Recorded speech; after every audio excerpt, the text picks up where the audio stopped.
Buenos días chicos, comenzamos una serie de vídeos dedicados a la salud y a la enfermedad. En este primer vídeo hablaremos de ambos conceptos y de los factores que influyen en dichos estados. ¿Qué es la salud? La Organización Mundial de la Salud la define como el estado completo de bienestar físico, psíquico y social. Fíjate que no hablamos solamente de la salud como de la ausencia de enfermedades. Es decir, deben funcionar bien las células, tejidos, órganos y todo el organismo, tanto física como psicológica y emocionalmente. ¿Y la enfermedad? Enfermedad es lo contrario de salud. Se produce cuando los mecanismos homeostáticos no consiguen mantener el equilibrio en nuestro organismo, como consecuencia de la alteración, a nivel físico, mental o social, de un sistema en equilibrio.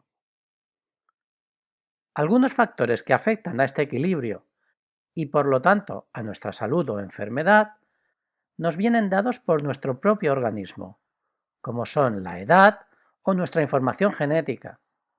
Sin embargo, otros factores son influencia del medio en el que vivimos. Son factores ambientales, determinados por la higiene, por la satisfacción de necesidades como el alimento o el agua, por la contaminación o por la presencia de microorganismos. Por último, otros factores dependen de nuestro comportamiento, de nuestros hábitos y del entorno social en el que nos movemos. Una enfermedad o trastorno genético es una patología debida al efecto de una alteración del genoma, es decir, de la información contenida en los genes. Los genes contienen la información necesaria para crear un nuevo organismo y las instrucciones para el funcionamiento de las células y para su diferenciación. Y los genes se encuentran en los cromosomas. Estos cromosomas provienen de nuestros padres. Estaban en el espermatozoide y en el óvulo. Por eso se habla de parejas de cromosomas, uno del padre y otro de la madre, que nos aportan la información hereditaria. En ocasiones, se producen anomalías que pueden estar causadas por una mutación, un cambio en la información de algunos genes, como sucede en algunos tipos de cáncer. Algunas mutaciones también pueden afectar al número o a la forma de los cromosomas, como en el caso del síndrome de Down, causado por la presencia de 3 cromosomas número 21, en lugar de 2. La buena salud también depende del ambiente, tanto físico como social.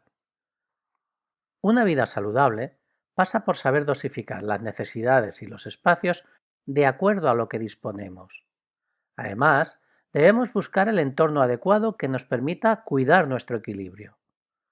Necesitamos ambientes limpios, ventilados, sin excesiva humedad. Muchas enfermedades y alergias tienen su origen en los ambientes enrarecidos. A nivel mental, necesitamos un espacio mínimo, personal y propio. Debemos dedicar tiempo a nuestro trabajo, pero también al descanso y a nosotros mismos. Es imprescindible evitar el estrés, ya que constituye un factor de riesgo que aumenta la probabilidad de sufrir otras enfermedades, como el infarto del corazón, además de originar la disminución de nuestras defensas, haciéndonos más sensibles a las enfermedades infecciosas. Un hábito es una costumbre conductual, una manera de actuar, que, una vez aprendido, no requiere de mucho esfuerzo intelectual para ser realizado. Son buenos hábitos: hacer ejercicio físico periódicamente, llevar una alimentación adecuada, cuidar la higiene personal, cuidar la postura, sobre todo al sentarse, o no consumir sustancias tóxicas. Mantener la línea se ha convertido en un problema social. La moda, la publicidad, la televisión, Internet nos venden cuerpos 10 inalcanzables como si fueran casi imprescindibles. La alimentación es un proceso voluntario, mediante el cual nos procuramos sustancias comestibles, las cocinamos o no, las masticamos y las tragamos. A partir de ahí comienza la nutrición, gracias a la cual el organismo recibe, transforma y utiliza los distintos nutrientes presentes en las sustancias comestibles. De manera que una buena alimentación se basa en saber qué nutrientes y en qué cantidad nos convienen y nos van a proporcionar salud. Sucede que mucha gente intenta conseguir un cuerpo que difícilmente podrán obtener y para ello abusa de dietas para intentar bajar de peso rápidamente, influenciados por modelos que obtienen de redes sociales. Esto lleva a desequilibrios nutricionales y a obsesiones que ponen en peligro nuestra salud física, mental y social. Para adelgazar saludablemente, se debe rebajar el número de calorías ingeridas sin perder el equilibrio alimentario y sin sobrepasar los límites. Es un proceso necesariamente lento, que debe ser controlado por un profesional y no debería estar provocado por opiniones, modas o tallas, sino para intentar mejorar nuestra salud. Las dietas milagro, que propician una pérdida rápida de peso, suelen tener un efecto yo-yo. Lo que hacen realmente es que perdamos una gran cantidad de agua y poca grasa, y cuando dejamos la dieta, rápidamente volvemos a ganar el peso perdido. Lo más saludable es ser consciente de tu propio cuerpo, aceptarlo y mantenerlo sano. Así también estará sana tu mente. Pero también es importante el qué comemos. Uno de los componentes más famosos de los alimentos es el colesterol. Muchos piensan que el colesterol es malo, pero es absolutamente necesario, ya que aporta fluidez a las membranas celulares y es el precursor de determinadas hormonas y sustancias reguladoras. El colesterol es un lípido que se transporta por la sangre en forma de lipoproteínas. Cuando el consumo de colesterol y de grasas es excesivo, algunos tipos de lipoproteínas pueden acumularse en nuestras arterias, taponándolas. Esta enfermedad se denomina aterosclerosis. Cuando sucede en las arterias del corazón, puede originar un infarto de miocardio e incluso producir la muerte. Deberías saber que hay aceites vegetales, como el de palma, que pueden elevar nuestro nivel de colesterol. La bollería industrial es rica en este tipo de aceites que, además, ha sufrido una alteración química denominada hidrogenación, que los hace peligrosos. Actualmente, la bollería es la causante de un nivel elevado de colesterol ya en niños. Por otra parte, los alimentos precocinados son ricos en sal, en azúcares añadidos, en grasas hidrogenadas y en numerosos aditivos. Su consumo incorpora un exceso de calorías y está relacionado con el desarrollo de cáncer y aterosclerosis. Intenta evitarlo. Además, incorpora la actividad física a tus costumbres. El deporte aficionado mejorará tu salud, tanto física como mental. Mejorará tu memoria y tu capacidad de estudio. Por otra parte, las personas toman drogas porque les satisface el efecto que producen estas sustancias en su cerebro. Pero el consumo prolongado de drogas puede producir cambios duraderos en ciertos aspectos de la fisiología cerebral, que conduciría a un desorden permanente del comportamiento. Esto lleva a la adicción, que es un estado psicofísico, es decir, que afecta al cuerpo y a la mente.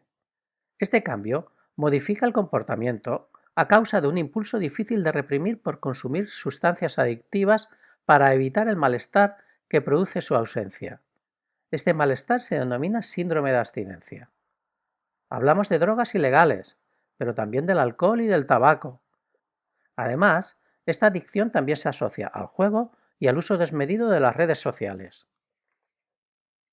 La adicción supone un patrón compulsivo de búsqueda incontrolable y consumo de la droga, además de otros desórdenes del comportamiento. El cerebro de los adictos es diferente al de los no adictos, ya que el consumo prolongado de la droga habrá producido cambios en diversas estructuras del cerebro. En el caso de la drogadicción, los factores biológicos y ambientales, sociales y psicológicos no son separables. Los adictos, por encima de todo, son personas enfermas. Los patrones de consumo de drogas no suponen una secuencia lineal. La probabilidad de que un consumidor de drogas se convierta en un adicto depende de su vulnerabilidad individual a dichas drogas, y esta depende de diversos factores. Factores de riesgo biológicos, factores genéticos que predisponen a una mayor sensibilidad del sistema neuroendocrino a los factores reforzantes de las drogas de abuso. Otros factores como la presión del grupo, el entorno familiar, escolar y laboral, o el estado mental. El tipo de droga que finalmente elige el individuo refleja el estado mental en el que se encuentra. Muchas enfermedades mentales tienen su base en una disfunción de los mismos sistemas cerebrales a los que afectan las drogas. De ahí la relación.